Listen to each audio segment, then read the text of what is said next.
Hey, what's going on, writers, aspiring writers, book readers, whoever you are? Thanks for checking out the channel and checking out my very first video. My name is Michael James. I am a published author and I have been writing for probably half of my life. I've been writing since I was around 11 or 12 years old, and I just love writing. I've made a career out of it. I'm a full-time writer now. Anyway, I'm starting this channel because I wanted to share the plethora of information that I have gained over, especially the last few years of my life. So thanks for checking out the channel in this first video. And in this first video, we're going to talk about 3 different writing prompts I think you should try. These are some of my favorite writing prompts, and I don't use them daily, but I have used them in the past, and they have been so beneficial. And basically, the purpose of these writing prompts is not to come up with your new best-selling story, but to ultimately help you become a better brainstormer, a more strategic brainstormer, and just get those creative juices flowing. Even if you're not doing a writing session and you just want to be more committed to writing daily or writing on a more consistent basis, then try doing these maybe weekly or daily, whatever you have time for, and really try to work writing into your life so that you can become a better writer over time. And it's much easier for you to have clarity of mind and just get those stories out, because the end goal is to have your story ideas come to life. So hopefully these writing tips help you. Let's get into them.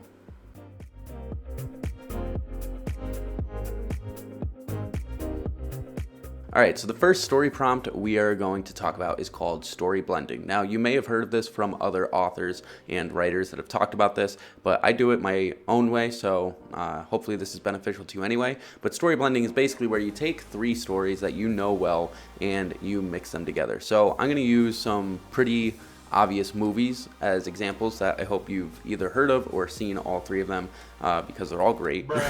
And they are just movies where you take the plot from one, you take the setting from another, and then you take the characters from another, and then you mix them all together. And I will show you how I do it. I use note cards because I find it easiest. You don't have to use note cards, but I just find it beneficial to have it on 3 separate note cards. So my first note card is Cars, the movie, and this is the plot that I chose. And basically the plot, I just wrote a quick sentence on it.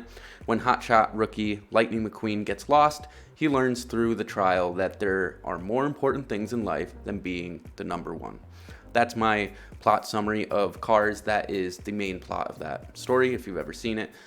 So that is the plot I chose to go with. And then next is Back to the Future Part 1, and that's where I got my character. And I chose Marty from that movie. And if you've never seen that movie, Marty is an ordinary high school student. He has big dreams, but he fears of failure. And he's just your ordinary teenager who finds himself in an extreme situation. He is handsome, charismatic, and he is seen as a talented hero by many with his random skills, like being able to ride the skateboard and being able to beat up all the bullies that are in his way. That is the character I chose. And then last, I chose Shrek for the setting, and Shrek's one of my favorite movies. And the setting of this place is a fairy tale world with swamps, castles, forests, and it's filled with mythical creatures. And we also know that there isn't really a timeline when this world takes place, but we know it's a magical world and there's no electricity. So I wrote those in parentheses.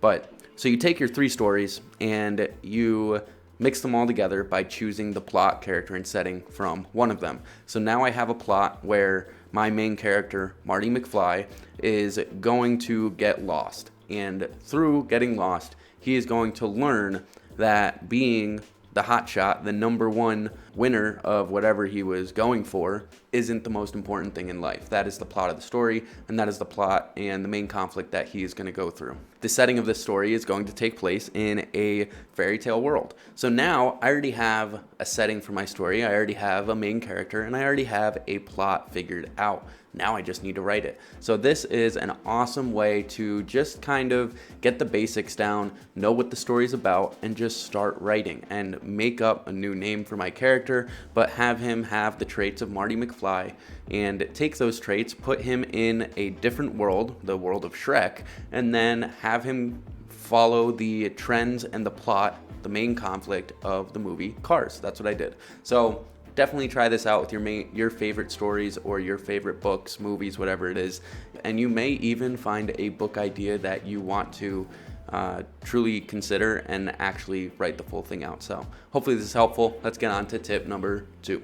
Okay, so tip number 2, this is actually a new one for me, and I heard someone else talking about this, so I wanted to try it out myself, and I would really recommend it. You're going to go to the website randomwordgenerator.com. It's literally that. There's no hyphens or anything, just randomwordgenerator.com, and just press generate random words, and it'll already have it on default number of words 1, and you don't have to fill in any of the other information. Just click generate and it's going to give you a random word. And then what I would recommend is taking that word and making one first sentence, and the first sentence that comes to mind. Don't even try to think too hard about it, and then start a timer for 10 minutes or 15 minutes and try to write a short story using that word.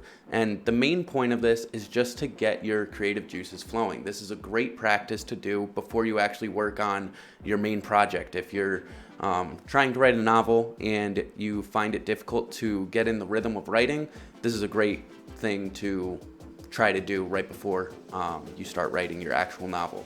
And who knows, like I said before with the other example, you may even write something that you want to consider and actually fix and go back and write it even better and make an actual story out of it. But the main point of this practice is just to start writing and get those creative juices flowing.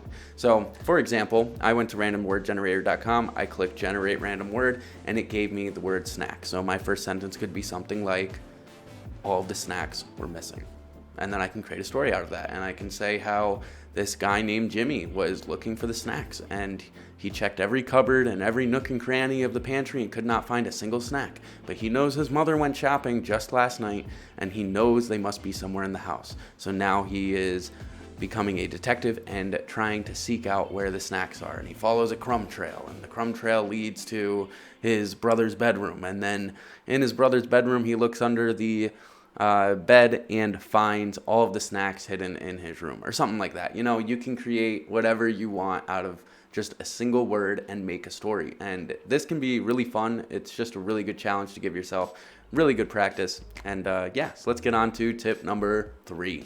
So for our final tip, tip number 3, we are going to talk about what if character verb noun, question mark. And this is just where you make a what if statement and you pick a character, you pick a verb, and you pick a noun.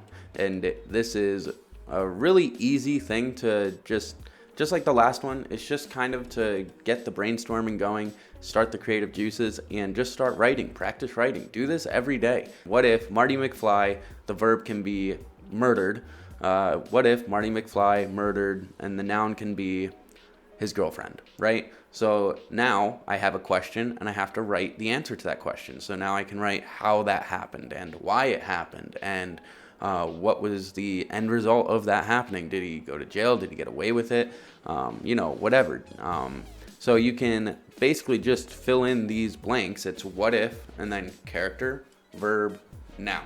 And you can fill it in with anything you want. Try this out, and I am sure that doing this will benefit you in the long run. It may not seem very successful in the beginning, but continue trying doing these 3 little tips and just try to be creative. Try to make things up, because the more times it's literally like working a muscle. If you keep being creative every single day and try to develop stories every single day, you're going to get better at it. Now, there is such thing as writer burnout and being too overwhelmed and just not being able to fire on all cylinders because you've been writing too much and you're just not in the zone anymore. So it's okay to take breaks, but that doesn't mean you shouldn't practice. And you know, you shouldn't just write when you feel inspired. You should write because you want to be dedicated. You want to make writing important to you, you know, and to prove that it's important to you, you should make it a habitual habit that you do,